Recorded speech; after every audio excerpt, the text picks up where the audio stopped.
Buenos días, mi nombre es Ernesto Murrieta Vergara y en relación con la materia Análisis Económico, Político y Social de México y como parte del proyecto integrador, a continuación les expongo mis propuestas para mejorar el país en los sectores económico, político y social.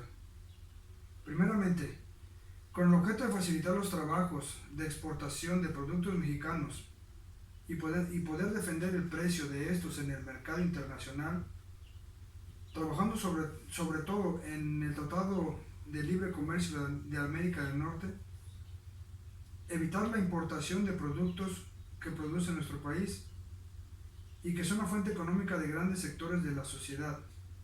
Tal es el caso del maíz, ya que en México existen más de 3 millones de productores que se dedican al cultivo de este cereal y su comercialización es la principal fuente económica. Otro aspecto sería generar empleos dignos. Esto a través de un estudio legislativo que nos permita la modificación de la ley laboral que emana del artículo 123 constitucional, con el fin de establecer por ley las mejoras necesarias para que todo obrero reciba ganancias de la empresa que lo ocupa. De igual forma, a través del Instituto de Acceso a la Información, no solo vigilar la transparencia del gobierno, sino de toda empresa que cuente con un capital humano para así verificar condiciones y salarios dignos. El siguiente aspecto sería educación económica. A través de la Secretaría de Educación, implementar talleres educativos sobre desarrollo y planeación económica en planteles de educación básica para que los niños y jóvenes mexicanos se conviertan en una sociedad de adultos económicamente responsables. El ahorro burocrático sería otro aspecto. Siempre que sea posible, eliminar el papeleo. La Secretaría de la Función Pública sería la encargada de vigilar y fiscalizar que siempre, en medida de las posibilidades, el empleado gubernamental debe resumir los procesos de trámites y demás actividades que se realizan en las diferentes dependencias del gobierno federal. Esto con la finalidad de economizar presupuesto económico y optimizar el capital humano que se desempeña como funcionario público. De igual forma, lograr que el usuario vaya eliminando la perspectiva de un gobierno lento y sin respuesta. El último punto sería licitaciones solo para empresas mexicanas. La Secretaría de Gobernación, en conjunto con la Secretaría de Economía, deben ser las custodias en la oferta de licitaciones para proveedores o empresas constructoras en cuanto a proyectos y que estén subsidiados con recursos federales. Corroborar que no solo puedan participar empresas mexicanas con capital mexicano y comprometidas a contratar empleados mexicanos. El 4.8% del presupuesto del gobierno federal es aportado por la Secretaría de Hacienda y Crédito Público. Esto gracias al pago de impuestos del ciudadano. Entonces, si ellos hacen parte del presupuesto, debe regresarse esa aportación para incentivar la contribución tributaria. Por lo que respecta a mis propuestas para mejorar el país en el sector político, expongo los siguientes. Eliminación de partidos políticos sería el primer punto. La participación ciudadana en la vida política del país no requiere de múltiples partidos políticos que ofrecen lo mismo, solo maquillando más bien. Requieren partidos sólidos con fundamentos sociales, que no solo son creados para ser trampolín de unos cuantos. Se deben de modificar los requisitos para la creación de estos y promover la participación de la ciudadanía en la democracia. Contar con solo dos corrientes sería un enorme ahorro para México, a fin de evitar destinar recursos para los partidos políticos, para los numerosos partidos políticos. El siguiente punto sería no crear leyes al vapor. Exigir la capacitación para legislar en los representantes del pueblo. Si bien llegaron al curul a través del sufragio que gracias al derecho de ser representados podemos contar con 2 cámaras de diputados y 1 de senadores, También tenemos el derecho de exigir leyes de calidad y que de verdad resuelvan la problemática social, mas no solo por defender intereses políticos de sus colores partidarios. Como titular del Ejecutivo, realizar un estudio profundo a todas las propuestas de creación, modificación y derogación de leyes. El siguiente punto: igualar al político con el ciudadano. Igualarlo en condiciones laborales y prestaciones. El ser político debe ser un trabajo más debe ser un trabajo más no un privilegio. Esto se logrará con fundamentos en los partidos políticos para que desde su registro sepan que serán un trabajador más y no un privilegiado. Siguiente punto: involucrar a estudiantes en procesos cívico-políticos. Me encantaría hacer que estudiantes, especialmente de preparatoria, se involucren en procesos cívicos, enseñarles lo que están pasando para motivarlos a ser actores de cambio, a compartir actitudes cívicas con otros estudiantes, sin importar su estatus social, y que se enseñen en los derechos básicos del ser humano para que sepan cómo pueden defenderse de manera legal. Propondría la creación de una ley de participación juvenil. El último punto en este sector sería paridad representativa. Como ejemplo podemos poner, en Argentina existe la ley de paridad de género y ámbitos de representación política. En México, el Instituto Nacional Electoral contempla la paridad de género, es decir, el 50% de los candidatos a elección popular deben de ser mujeres en titulares y sus respectivas suplentes. Debemos tomar el avance que presenta el país de Argentina, que con la precursora política que fue Eva Perón, es de esperarse que cuente con tan avanzadas leyes. En el sector social, mis propuestas son las siguientes: frenar la corrupción. Nosotros pensamos que cuando más transparencia haya en la vida diaria, en el negocio, cuando más difícil es que haya corrupción. Expuso el diplomático, quien señaló que en su país hablar de responsabilidad es hablar de corresponsabilidad de todos los actores. Es lo que expuso Duncan Taylor, embajador del Reino Unido en México. Ana Laura Arratia, subsecretaria de Control y Auditoría de la Gestión Pública de la Secretaría de la Función Pública en México, comentó que para enfrentar las redes de corrupción se debe ampliar el uso de tecnologías de la información, la interoperatividad entre los sistemas informáticos disponibles y reforzar las áreas de investigación y su comunicación permanente con las áreas auditoras. Mi propuesta es desarrollar una estrategia eficaz de intercambio de información que permita contar con un sistema electrónico eficiente para mejorar la planeación en las auditorías y así ampliar la cobertura y el impacto de la fiscalización. Siguiente propuesta: incentivar la denuncia ciudadana. La propuesta plantea medidas para reglamentar y especificar los procedimientos para realizar una consulta popular y presentar una iniciativa popular.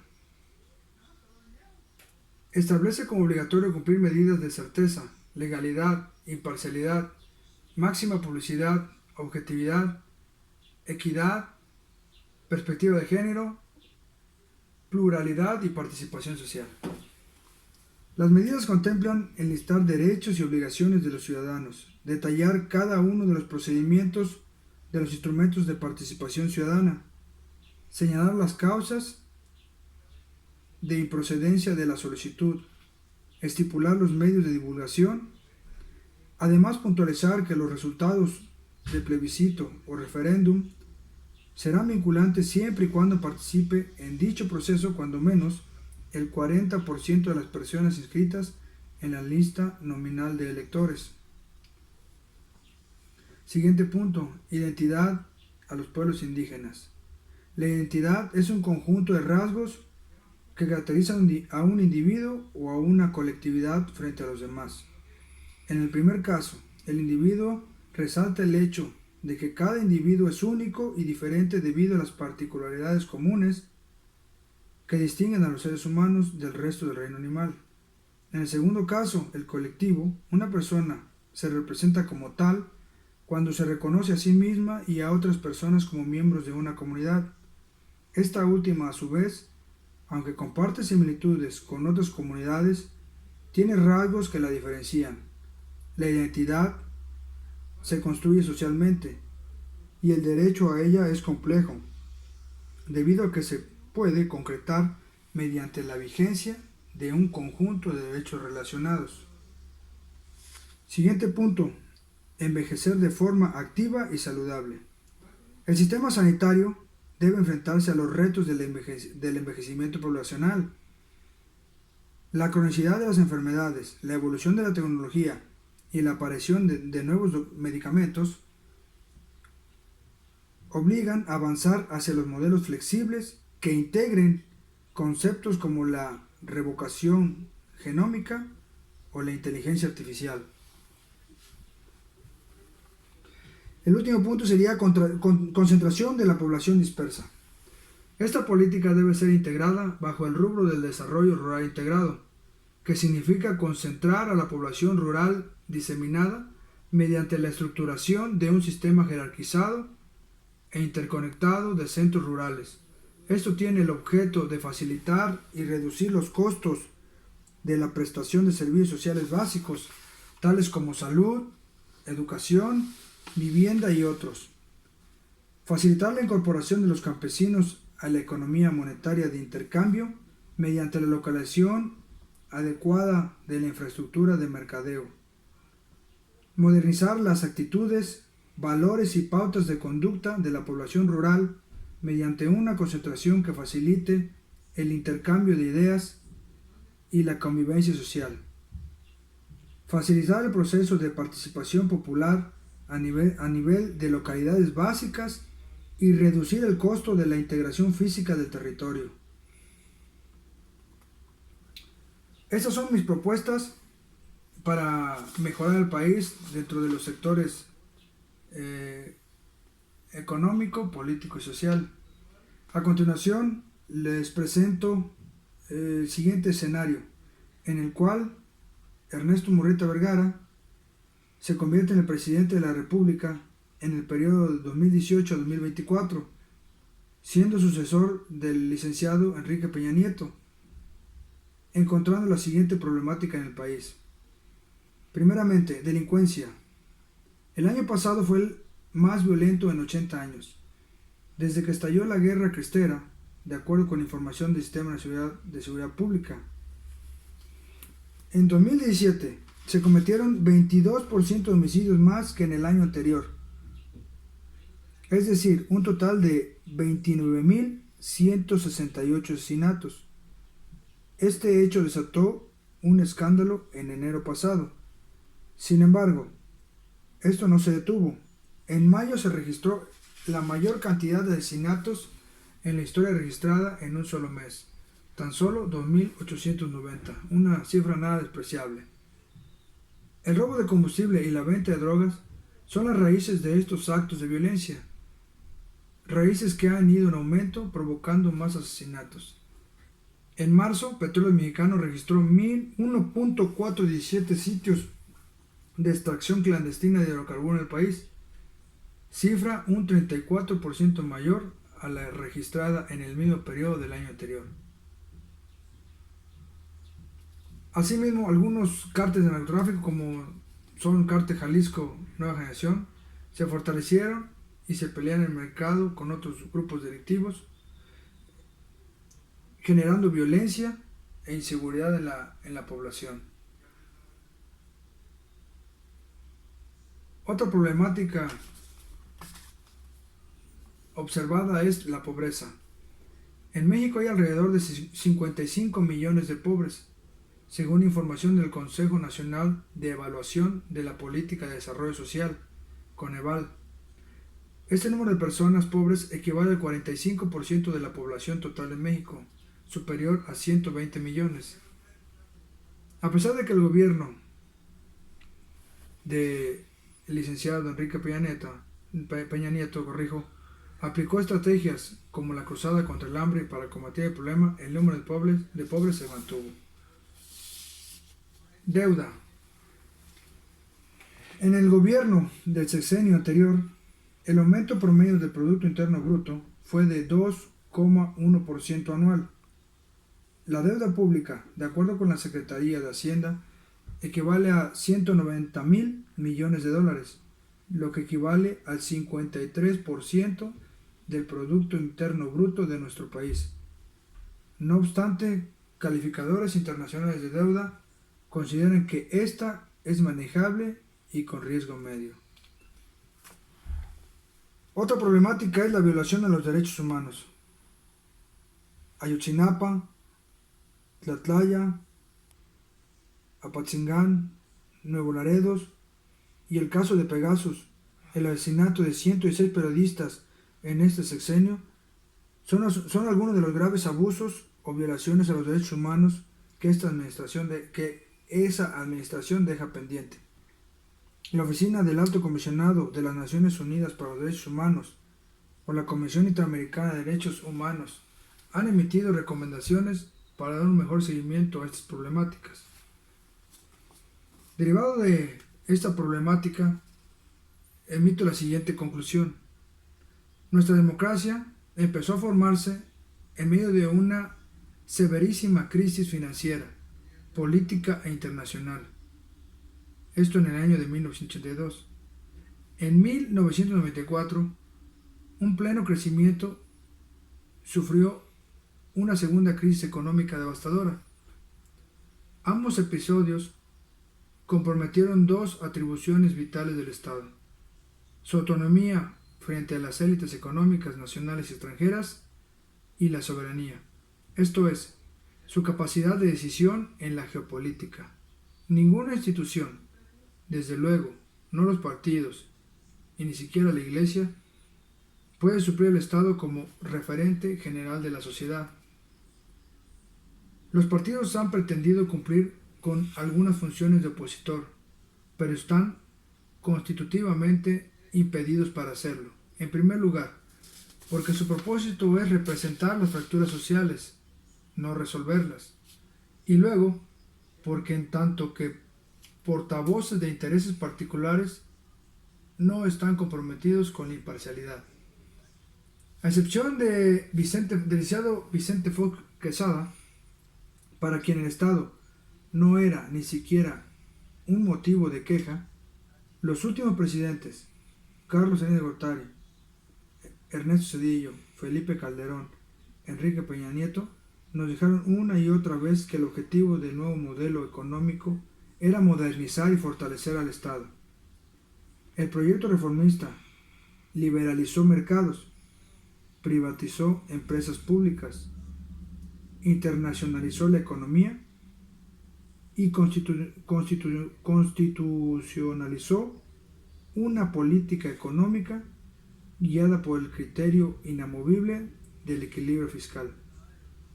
Estas políticas fueron inicialmente presentadas como medidas de emergencia de corto y mediano plazo, pero los sucesores de Salinas las prolongaron y las profundizaron porque su objetivo era poner en pie un proyecto ideológico, un país diferente al que nos habían enseñado a esperar, no resolver los problemas específicos de la economía mexicana.